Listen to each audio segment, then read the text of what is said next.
오늘 말씀은 하나님의 통제성 그리고 성령 하나님이라는 제목으로 말씀을 전하도록 하겠습니다. 요한복음 12장 40절은 마태복음 13장 13절에서 이런 표현을 하고 있는데요. 너희들이 보나 보지 못하고 있고 들으나 듣지 못하고 있다라고 말씀을 하고 있죠.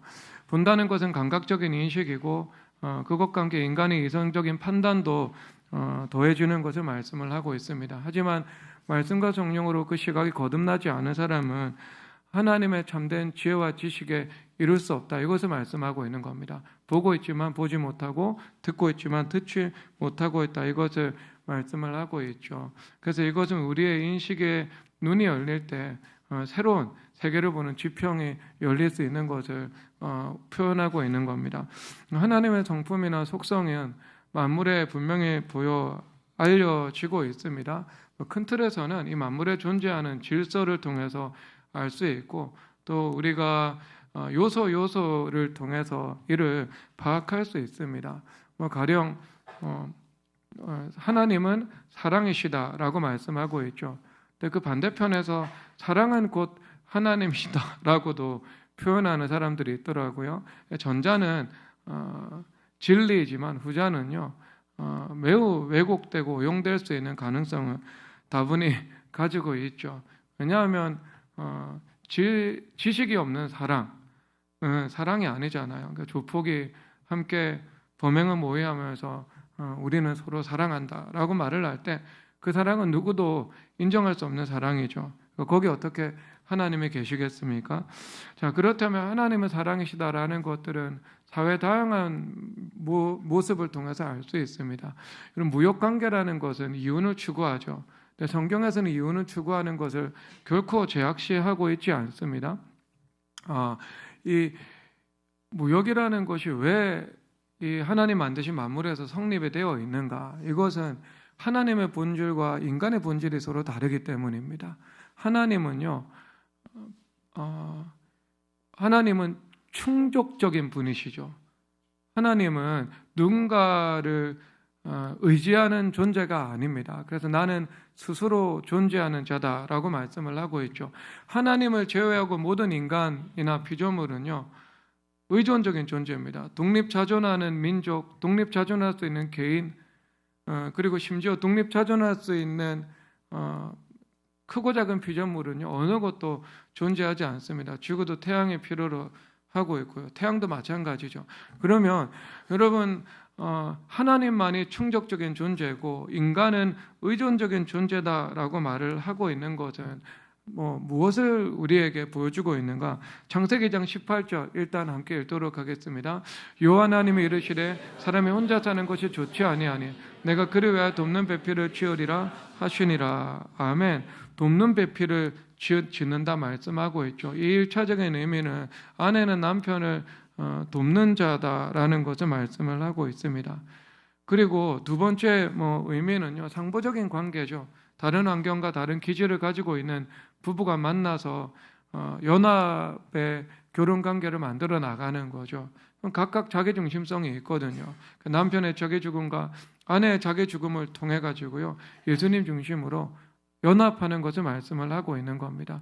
그래서 이 부부의 관계가 이제 막 시작이 되었죠. 그러면 그 각각의 자기 중심성에서 오는 그 갈등이 있을 겁니다. 그리고 그 갈등이 있을 때 또 한편에서 일방적으로 인내하는 경우도 있을 것이고요. 우리가 돌아봐야 됩니다. 내 자기 중심성으로 남편을 불편하게 하고 있고 내 자기 중심성으로 아내가 고통스럽게 살게 하고 있는지 모든 사람들이 다 돌아봐야 하는 문제인 거죠. 그래서 각각 상대방이 죽음을 통해서 예수님 중심이 이루어지는 것이 아니고요. 내 죽음을 통해서 예수님 중심의 연합이 이루어질 수 있는 것, 이것을 말씀을 하고 있는 겁니다. 그러니까 하나님께서 나를 성화시키는 그런 이 관계로 하나님께서 아내와 남편을 허락해 주신 것이죠. 여러분 그러면서 결혼 생활은요 강제 성화입니다. 강제 성화예요. 그래서 성화되기를 원하지 않는 사람도 그 부부가의 관계를 통해서 성화가 이루어질 수밖에 없겠죠. 근데 그것이 여러분들이 어떤 주도적으로 예수님 앞에 나아가면서 이루어 나갈 수 있다면 쉽고 편안한 길을 걸어갈 수 있을 것입니다. 그래서 결국 이 부부의 거룩함을 통해서 가정의 행복과 화목이 궁극적으로 실현되어 나아가는 겁니다. 그리고 이 말씀은요, 결국 인간과 사회에 관한 말씀이죠. 그래서 우리는 누군가의 도움을 필요로 하고 또한 누군가에게 도움을 주는 선물과도 같은 사람으로 살아간다는 거죠. 그래서 이렇게 하나님께서 일반 사회가 하나님의 은혜 안에서 작동되고 유지될 수 있도록 하나님께서 만물을 시스템에 놓으신 것을 말씀을 하고 있습니다. 그래서 열왕기상 10장 13절을 우리가 다 함께 볼 텐데요. 솔로몬 왕이 왕의 규례대로 스바 여왕에게 물건을 준 것 외에 또 그의 소원대로 구하는 것을 주니 이에 그가 그의 신하들과 함께 본국으로 돌아갔더라. 아멘. 이스라엘과 국경선을 전혀 마주하고 있지 않은 나라입니다. 스바의 여왕이죠. 지금 예멘 땅이거든요. 그러면 예멘의 스바 여왕이 너무 자원이 너무나도 많아서 솔몬 왕에게 조공을 바친 겁니까? 아닙니다, 여러분. 일방적으로 조공을 바친 것이 아니고 120달란트를 예물로 드렸지만 오늘 13절에서 보니까요, 그의 소원대로 구하는 것을 준다라고 말씀을 하고 있습니다.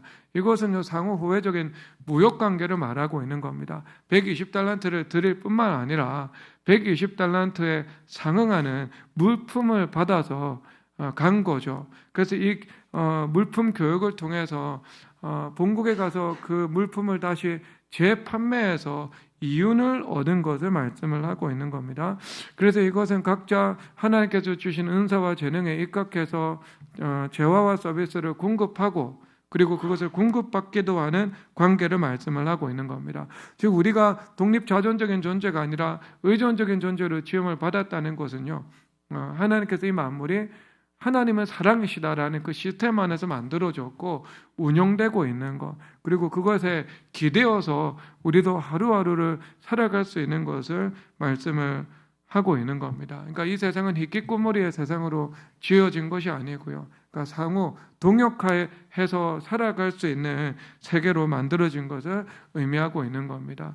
그러면 이것은, 이런 속성은요, 하나님과 인간이 공유하고 있는 속성입니다. 하나님의 속성이면서 하나님께 지음받은 만물도 가지고 있는 속성, 하나님의 영광이죠. 그리고 우리 인간도 그런 속성으로 지어진 거죠. 그런데 여러분, 하나님의 편재성이라는 것은요, 하나님과 우리와의 이 본질적인 차이를 말하고 있는 겁니다. 공유될 수 없는 속성이죠. 칸트는 그 경험 이전에 인간 오성이 형식을 가지고 있대요. 그러니까 그것은 공간을 인식하고 시간을 인식하는 형식이 있다, 이것을 말하고 있거든요. 근데 그런 우리가 그것이 외적 공간이든 내적 그 시간이든 그것을 떠나서요, 우리가 시간과 공간이라는 한계 속에서 살아간다는 것은요, 명백한 사실입니다. 그러니까 여러분, 제가 이 시간 한국에 있으면서 동시에 일본에 있을 수 없죠.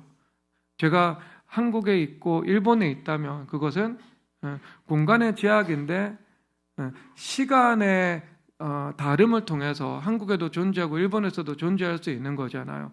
그러니까 시간과 공간의 한계 안에 우리 인간 피조물은 존재한다는 겁니다. 그러나 하나님께서 편재한다는 것은 무엇인가? 하나님은요, 시간과 공간의 제약을 받지 않으신다는 겁니다. 그래서 하나님은 모든 곳에 계시죠. 그러니까 만물 위에 계시면서 만물 안에 계시고, 만물 안에 계시지만 만물에 포함되는 존재는 아닌 것입니다. 하나님 모든 곳에 계신다는 것을 말씀을 하고 있습니다. 그래서 이 하나님의 편재성에 대해서 대표적으로 말씀하시는 구절은 시편 139편 7절에서 10절입니다. 읽겠습니다. 내가 주의 영을 떠나 어디로 가며 주의 앞에서 어디로 피하리이까? 내가 하늘에 올라갈지라도 거기 계시며 서울에 내 자리를 펼지라도 거기 계시나이다. 내가 세미나게를 치며 바다 끝에 가서 거주할지라도 거기서도 주의 손이 나를 인도하시며 주의 오른손이 나를 붙드시리이다. 아멘. 그러니까 하나님의 영이 암탉이 알을 품는 것처럼 만물을 품고 운행하고 있는 것을 말씀을 하고 있습니다. 그러면 하나님의 손길과 눈길을 피해서 어디에도 숨을 수 없고 어디에도 도망갈 수 없다. 모든 것이 하나님의 눈길과 손길 안에 있다. 이것을 말씀을 하고 있는 거죠.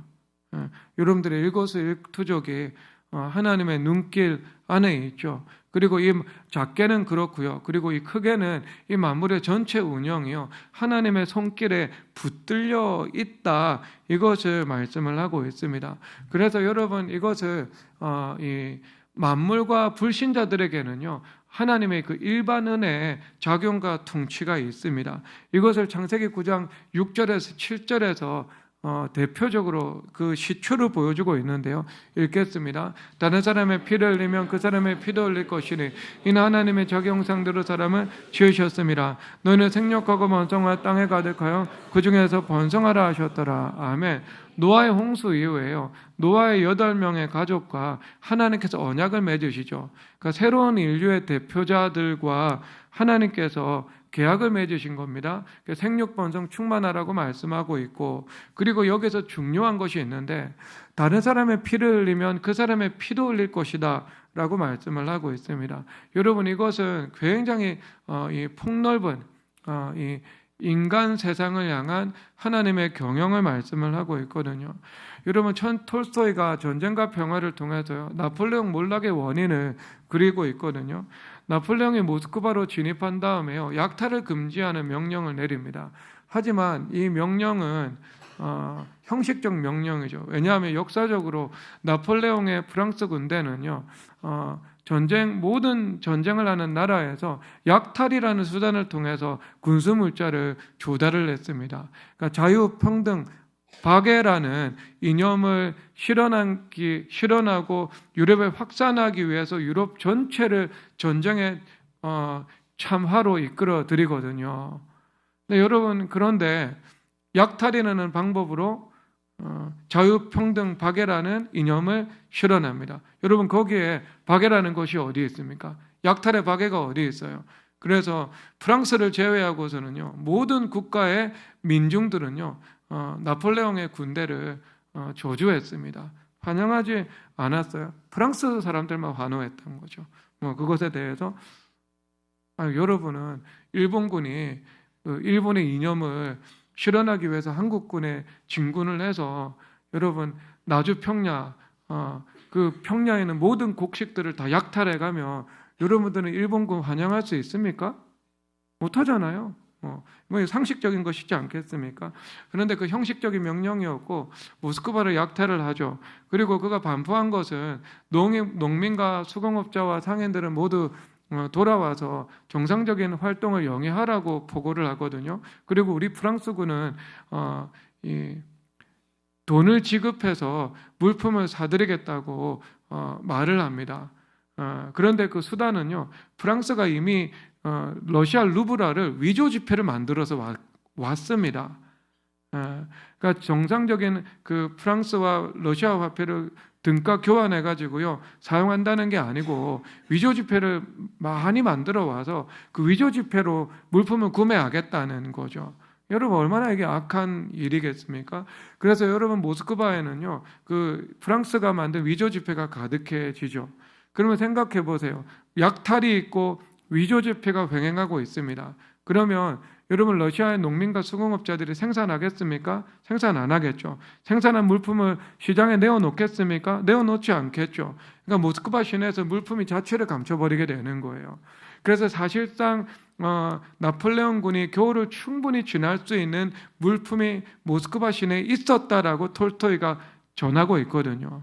그런데 그의 그 실수로 인해서 모스크바에서 겨울을 날 수 없는 나폴레옹의 70만 대군이 프랑스 파리로 퇴각을 결정했고, 그 추운 겨울날 퇴각을 하는 과정에서 69만 명 넘게 죽어버리고요, 10,000명도 안 되는 인원으로 다시 들어가게 되었다. 이것이 나폴레옹 몰락의 원인이었다, 이렇게 주장을 하고 있죠.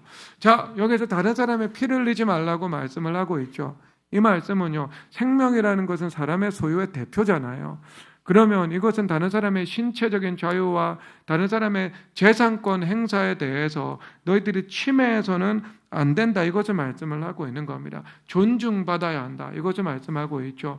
그래서 다른 사람의 피를 흘리게 하면 그 사람의 피를 흘리라는 말씀은요, 먼저 이 사회 시스템, 즉 정부와 사법 제도를 만드는 것을 말씀을 하고 있고요.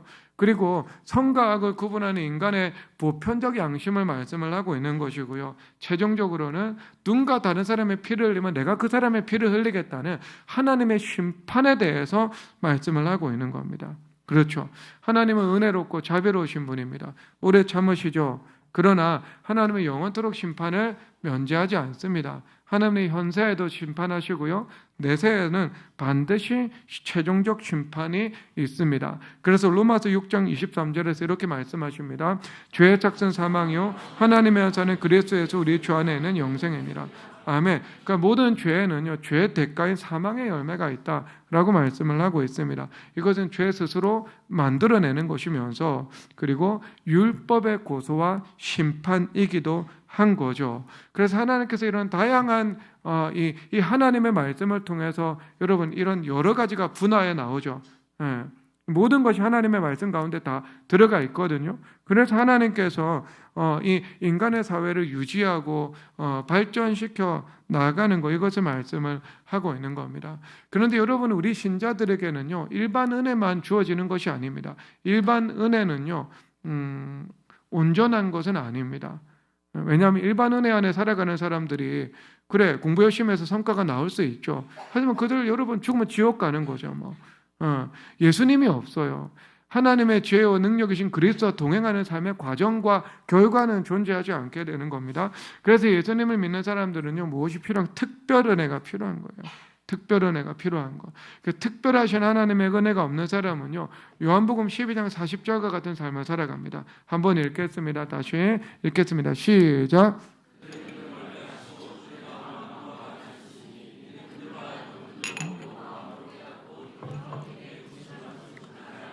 이 유대인 율법주의자들이죠. 그들이 구약 성경을 알고 어려서부터 하나님에 대해서 배운 사람들입니다.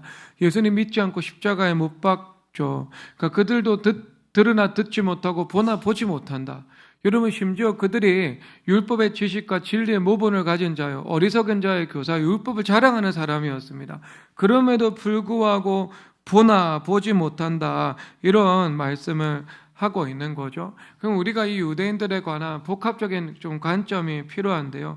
로마서 11장 16절과 17절 읽도록 하겠습니다. 죄사하는 처음 익은 곡식 가루가 거룩한 적 떡덩이도 그러하고 뿌리가 거룩한 적 가지도 그러하니라. 또한 가지 얼마가 꺾였는데 돌감나무인 내가 그들 중에 젖붙임이 되어 참감나무 뿌리의 진액을 함께 받는 자가 되었은즉. 어떤 어리석은 사람들은요, 유대인들은 1등 국민이고요, 우리 이방인 헬라인들은 2등 그리스도인이다, 이런 관점을 투영해서 성경을 보는 사람도 있더라고요. 매우 어리석습니다. 여러분, 그렇지 않습니다.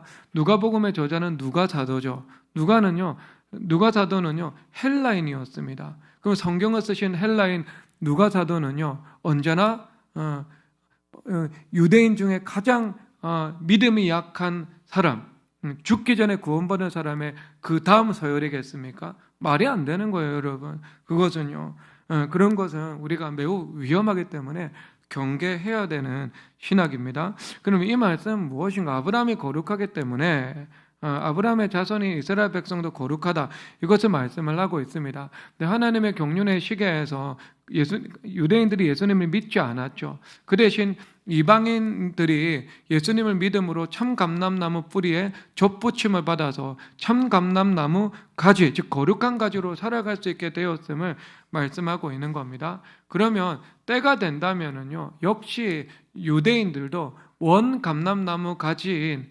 예수님께 젖붙임을 받아서 그들도 거룩해질 것을 말씀을 하고 있는 겁니다. 그렇다면 그들이 결국 예수님을 믿지 못하고 받지 못하고, 그래서 들으나 듣지 못하고 보나 보지 못하는 삶을 살아갈 수밖에 없었던 것은 무엇인가? 고린도전서 2장 12절인데요. 읽겠습니다. 우리가 세상의 영을 받지 아니하고 오직 하나님으로부터 영을 받았으니 이는 우리로 하여금 하나님께서 우리에게 은혜로 주신 것들을 알게 하려 하심이라. 아멘. 그것은 하나님으로부터는 영을 받지 못했기 때문입니다. 그래서 유대인이든 세상 사람이든 하나님으로부터는 영을 받지 못한다. 그럼 보면서 볼 수 없고 들으면서도 들을 수가 없다. 그래서 영적인 시각장애인으로, 영적인 근시로 살아갈 수밖에 없는 것입니다. 그래서 이것을 고린도후서 3장 15절에서는 다시 한번 이렇게 말씀하시는데, 오늘까지 모세의 글을 읽을 때 수건이 그 마음을 덮었도다. 아멘. 그 수건을 덮고 있는 거죠. 유대인들 그리고 율법주의자들의 마음에 수건을 덮고 있는 겁니다. 그래서 이것은 그냥 율법주의다 이렇게 말을 하고 있습니다. 공통의 해석이죠. 그러면 율법주의라는 것은 우리가 다른 방법으로 말한다면 내가 만든 세계관 안에 갇혀 있다 이것을 말하고 있지 않겠습니까? 그래서 니체 위버맨 시처럼 새로운 가치를 파괴하고 새로운 가치의 창조자가 되어라라는 거죠. 그러면 여러분 이것은요 결국 뭐예요? 하나님을 극복하라는 말이거든요. 여러분 하나님을 어떻게 극복할 수 있겠습니까? 하나님이 극복되는 존재가 아니잖아요. 그러니까 싸워서 이길 수 없는 대상과 싸우려고 하는 겁니다. 그러므로 내 인생은요 피 터질 수밖에 없는 겁니다. 이것을 로마서에서는요 파멸과 고생이 그 길에 있다라고 말씀을 하는 겁니다. 우리는 어떤 존재인가? 하나님의 은혜와 하나님의 말씀에 편승해서 살아가야 하는 존재입니다. 그럴 때 하나님의 은혜에 편승해서 쉽고 가볍게 살아갈 수 있을 뿐만 아니라 우리 인생의 생명의 열매도 맺어질 수 있게 된다. 이것을 말씀을 하고 있는 겁니다. 그래서 우리가 병들어 죽는 사람의 세계관을 의지하면서 살아가는 것은 어리석은 일이겠죠. 율법주의에 gat혀 있는 겁니다. 그래서 여러분이 거시적인 세상에서 하나님의 은혜의 작용과 통치를 보지 못하고 그리고 이런 이 거시적인 세계뿐만 아니라 이런 이 세계에 임하는 하나님의 그 미분적인 섬세하고 세밀하신 그 작용을 보지 못하는 거죠. 그래서 여러분 존 칼빈 선생님은요 이 광대한 우주뿐만 아니라 피조물의 아주 작은 곳에서도 하나님의 영광의 광채를 발견할 수 있다라고 말씀을 하고 계시거든요. 여러분 우리가 그것을 보지 못하는 거죠. 보지 못하니까 감사하지 못하고 보지 못하니까 누리지 못하고 살아간다 이것을 말씀을 하고 있습니다. 그러면 우리가 무엇이 필요할까요? 하나님으로부터 영을 받아야 하는 것입니다. 하나님으로부터 영을 받아야 됩니다. 그래서 베드로서 1장 20절에서 21절 다 함께 읽겠습니다. 먼저 할 것은 성경의 모든 예언을 사사로이 풀 것이 아니니 예언은 언제든지 사람의 뜻으로 낸 것이 아니오 오직 성령의 감동하심을 받은 사람들이 하나님께 받아 말할 것임이라. 아멘. 이 성경 말씀을 이성으로 풀면 이단이 되겠죠. 억지로 풀면 사사로이 풀면 그래서 그것은 이단이 됩니다. 여러분 교리라는 것은 중요하죠. 왜?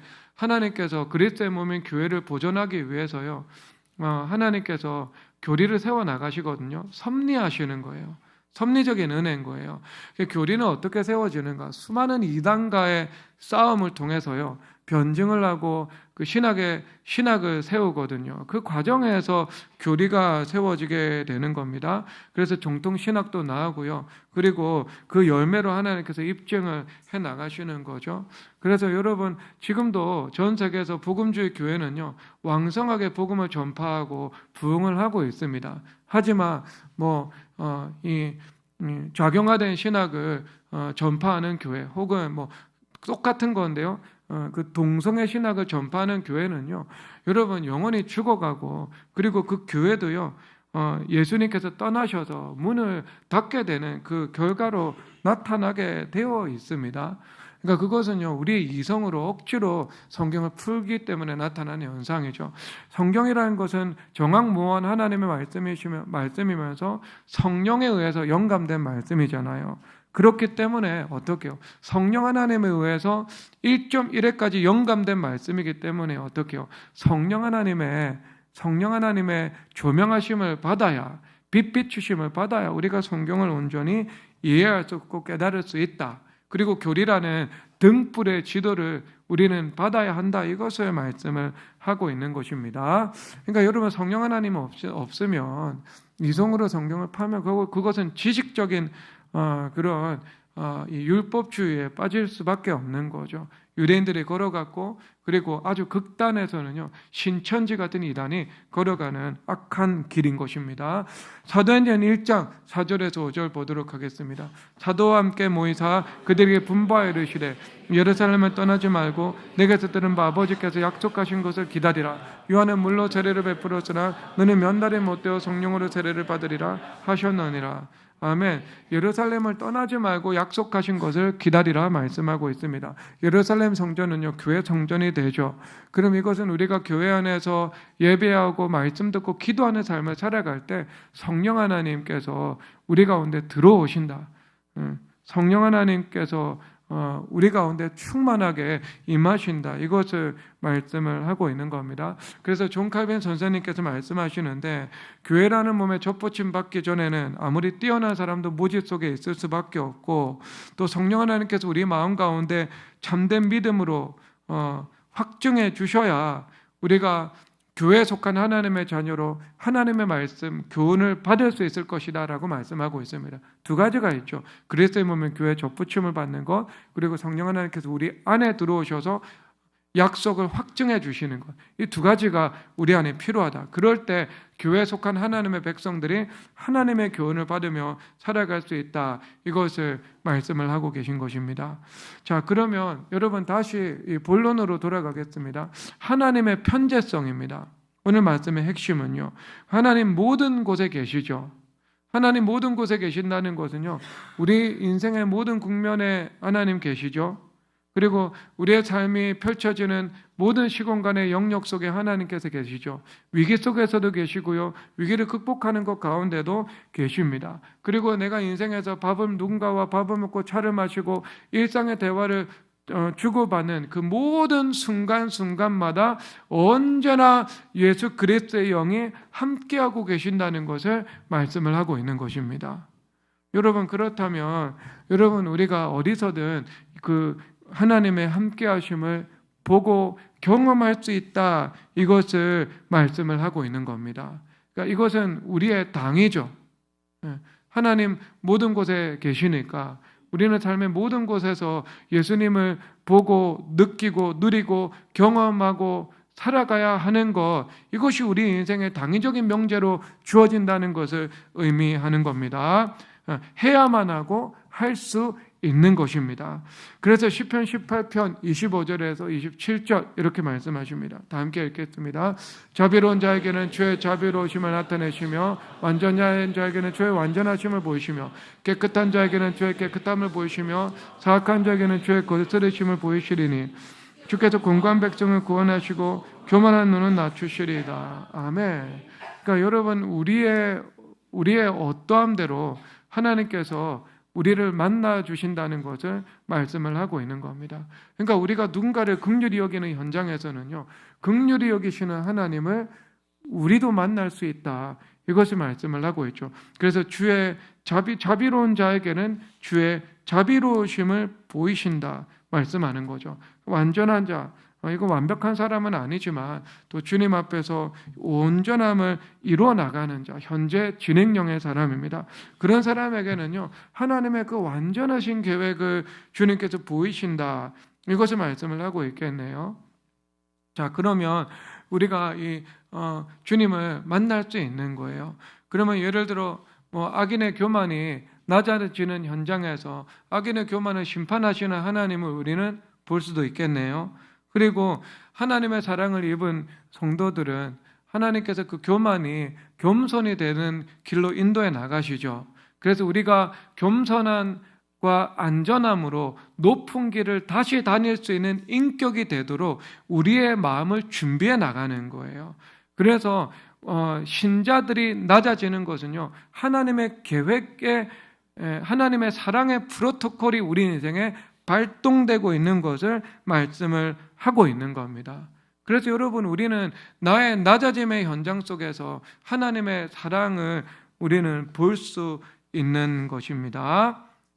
모든 곳에서 하나님을 볼 수 있죠. 그래서 우리가 기도응답 속에서도 하나님을 볼 수 있고요, 그 기도응답이 지연되는 곳에서 그 지연을 통해서 내 영혼의 생명의 관계가 이루어지고, 그리고 주님께서 요구하시는 성결이 이루어지는 것을 통해서 우리는 하나님을 볼 수 있는 거죠. 하나님의 지혜를 간절히 구하고 있습니다. 말씀과 성령으로 거듭난 시각을 가지고 살아갑니다. 믿음의 눈이 열린 거예요. 그래서 보면서 볼 수 있고 들으면서 들을 수 있는 사람이 된 겁니다. 그래서 그 사람이 광장에서, 시장에서, 내거리에서, 그리고 일상의 평범한 대화들 속에서 하나님의 지혜와 방법이 임하는 것을 내가 경험을 하게 되는 거예요. 이것도 우리가 우리의 삶 속에서 그 편재하시는 하나님을 본 것을 말씀을 하고 있는 겁니다.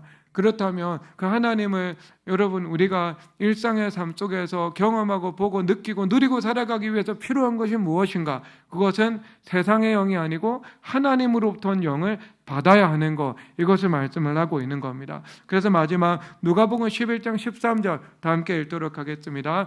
너희가 악할지라도 좋은 것을 자식에게 줄 줄 알거든 하물며 너희 하늘 아버지께서 구하는 자에게 성령을 주시지 않겠느냐 하시니라. 아멘. 여러분, 지상 최고의 선물은 성령 하나님이십니다. 구하는 자에게 성령 하나님 주십니다. 그리고 구하는 자에게 성령의 충만함을 주십니다. 성령 하나님은 모든 믿는 자들 마음 안에 들어오십니다. 그러나 각 사람마다 주님과 동행하는 그 친밀함의 밀도와 수준은 다 다르겠죠. 여러분, 하나님 앞에 가까이 나아가시기를 바랍니다. 그래서 그 성령 하나님의 그 빛과 열기로 충만해지는 성도들 되시기를 주님의 이름으로 축복합니다. 그러면 여러분들이 살아가는 그 모든 현장 속에서 예수님께서 여러분과 함께 하심을 경험할 수 있게 될 것입니다. 성령 하나님의 능력으로 범사를 행하며 살아가시는 성도 되기를 주님의 이름으로 축복합니다. 다 함께 일어나서 성령이 오셨네 찬양하도록 하겠습니다.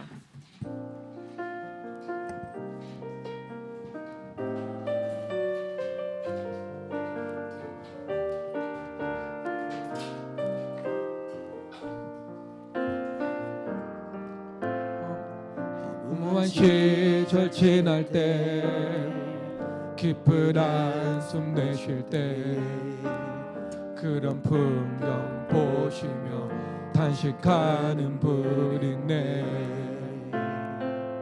그와 같이 너희를 버려두지 않으리. 내가 너희와 영원히 함께하리라.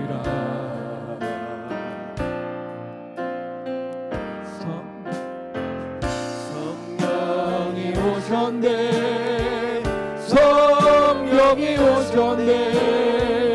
내 죄의 보내심 성령이 오셨네. 우리 인생 가운데 죄는 찾아오셔서 그 나라 꿈꾸게 한 성령이 오셨네. 성령이 오셨네. 성령이 오셨네. 내 죄의 보내심 성령이 오셨네. 우리 인생 가운데 죄는 찾아오셔서 그 나라 꿈꾸게 한 성령이 오셨네. 성령이 오셨네. 성령이 오셨네. 성령이 오셨네. 내 죄의 보내심 성령이 오셨네. 우리 인생 가운데 죄는 찾아오셔서 그 나라 마지막 성령이 오셨네. 성령이 오셨네. 성령이 오셨네. 성령이 오셨네. 내 죄의 보내심 성령이 오셨네. 우리